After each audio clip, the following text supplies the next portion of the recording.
Olá, professor. Olá, colegas. Eu vou apresentar aqui um pouco sobre como é que foi a elaboração do meu mapa mental e também o que é que eu quis transmitir com esse mapa, né? Primeiro, o meu mapa ele foi feito sobre o livro Cultura, um conceito antropológico do Roque de Barros Laraia, né, do Laraia.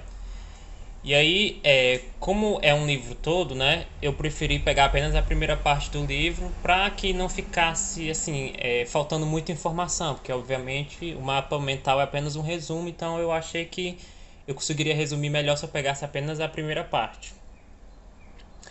E aí, resumindo bem a estética que eu quis colocar aqui, foi semelhante a como se fosse uma espécie de caderno desenhado, pintado.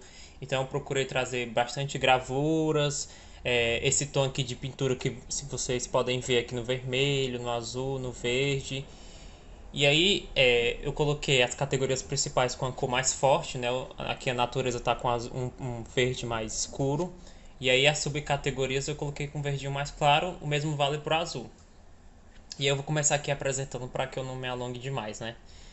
Primeiro nós temos aqui a grande categoria, que é a categoria central para o entendimento do que o Laraia quer contar nesse livro, né? O que ele conta na verdade, que é o ser humano, né?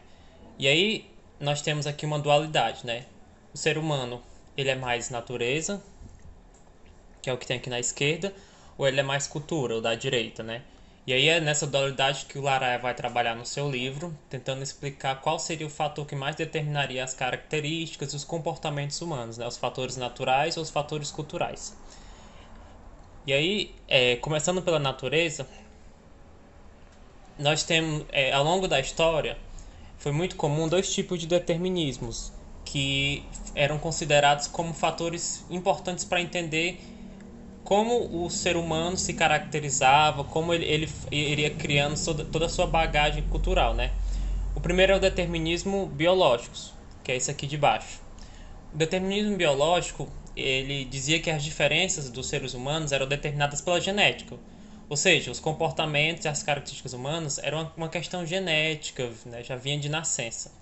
E é por isso que eu coloco bem aqui marcado, circulado, a palavra inato, né? Porque sempre que a gente trabalha com essa questão da natureza, em relação ao ser humano, a gente sempre lida com essa questão do inato, né? Já nasceu assim, é uma questão natural, uma questão que já vem desde o nascimento, uma questão de evolução, por exemplo. E aí no determinismo biológico, é, tem três características que o livro frisa mais, né? Que predominam nessa ideia, que é a questão da raça, ou seja, o fato de você nascer como judeu, ou como você nascer brasileiro, nascer isso ou aquilo, seria um fator determinante para determinar como você seria, como você se comportaria, né? Seria um fator assim muito forte. O segundo seria a hereditariedade, que é justamente como eu falei, a questão da nascença, sua família iria determinar características. E o último é o sexo, né? É você nascer como no sexo masculino ou no sexo feminino seriam fatores determinantes para como seriam a sua forma de se comportar, de ser e de agir. O segundo determinismo é o determinismo geográfico, que aí nesse determinismo ele fala que as diferenças geográficas iriam determinar os comportamentos e as características humanas.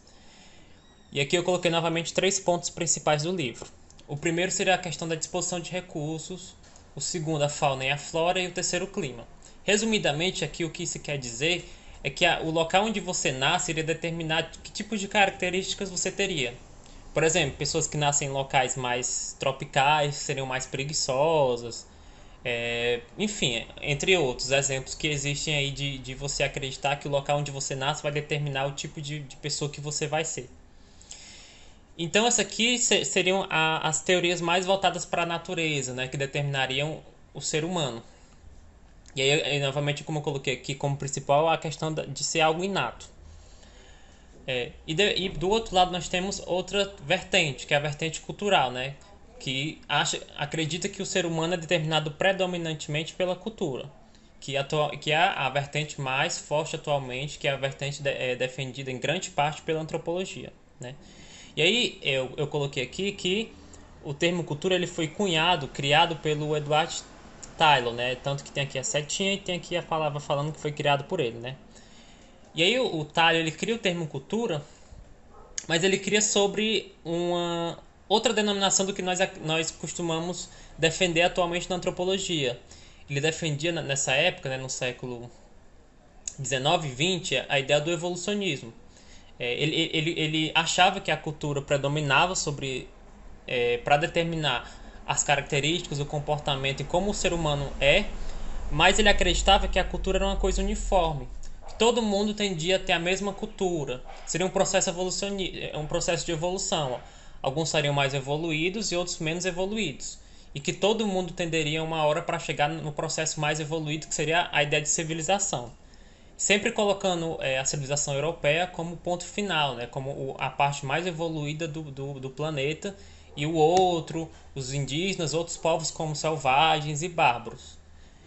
E aqui eu coloquei aqui um esquemazinho apresentando, né, o evolucionismo, e aí apresentado como um fenômeno natural, que todos os povos passariam por esse processo de evolução, né, e esse é um processo que tem causas e irregularidades, ou seja, ele poderia ser medido, você poderia, com base no tipo de ferramenta que uma sociedade se desenvolveu a escrita ou não, poderia dizer se ela é mais ou menos evoluída. E aí é que eu coloquei um exemplo, né, de que a ideia era de que seria do selvagem até o civilizado. Essa teoria ela foi contestada por outro pensador, que é o que eu coloco aqui em cima, né? E eu coloco aqui embaixo, em oposição a Tylor, que é o Franz Boas, né? Franz Boas, ele é alemão, ele faz parte da escola chamada de Cultura e Personalidade norte-americana. E aí o Franz Boas, ele vai pregar pelo particularismo histórico. Ou seja, para ele não é que as culturas todas sejam uniformes e vão passar por um mesmo processo de evolução, desculpa. Mas que na verdade cada cultura tem seu próprio processo de evolução nos seus próprios termos, né? Cada cultura segue o seu próprio caminho, cada uma é do seu jeito, não existe uma mais evoluída nem uma menos evoluída, apenas cada uma é diferente. E aí seria uma primeira contestação dessa ideia desse método do evolucionismo. E aí eu coloquei também aqui o Alfred Crabb, que ele é muito citado no livro, né?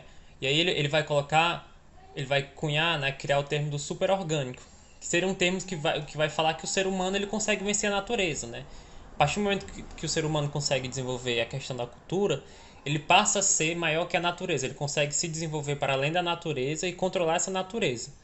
E aqui eu coloquei somente esses três autores porque são os três que eu vi que se destacam mais no livro, mas no livro tem vários outros autores, vários outros exemplos. E aí depois de você ler toda essa primeira parte do livro, em que o autor vai apresentar vários exemplos de como a cultura influencia no comportamento humano para além da natureza, né? E aí eu coloquei essa seta aqui para falar, né? O natural é determinado em grande parte pelo cultural, ou seja, essas teorias aqui do determinismo biológico, do determinismo geográfico, ou seja, de que o geográfico e o biológico determinariam a formação do ser humano, hoje em dia, pela antropologia, elas são contestadas, né? Elas não são mais tidas como real, porque se compreende, se entende com base nos exemplos, nos trabalhos etnográficos, que a cultura tem um peso muito maior do que a natureza. É o que eu coloquei aqui nessa seta. Mas ao mesmo tempo, eu coloquei aqui embaixo para que nós não nos esqueçamos que, apesar de menor, a natureza possui também uma certa influência. Então, é como essas setas mostram. Existe uma mútua influência das duas, apesar de que a cultura tem um peso bem maior do que a natureza. Então, é um resumo aqui do que o meu mapa mental fala e do que o capítulo trata.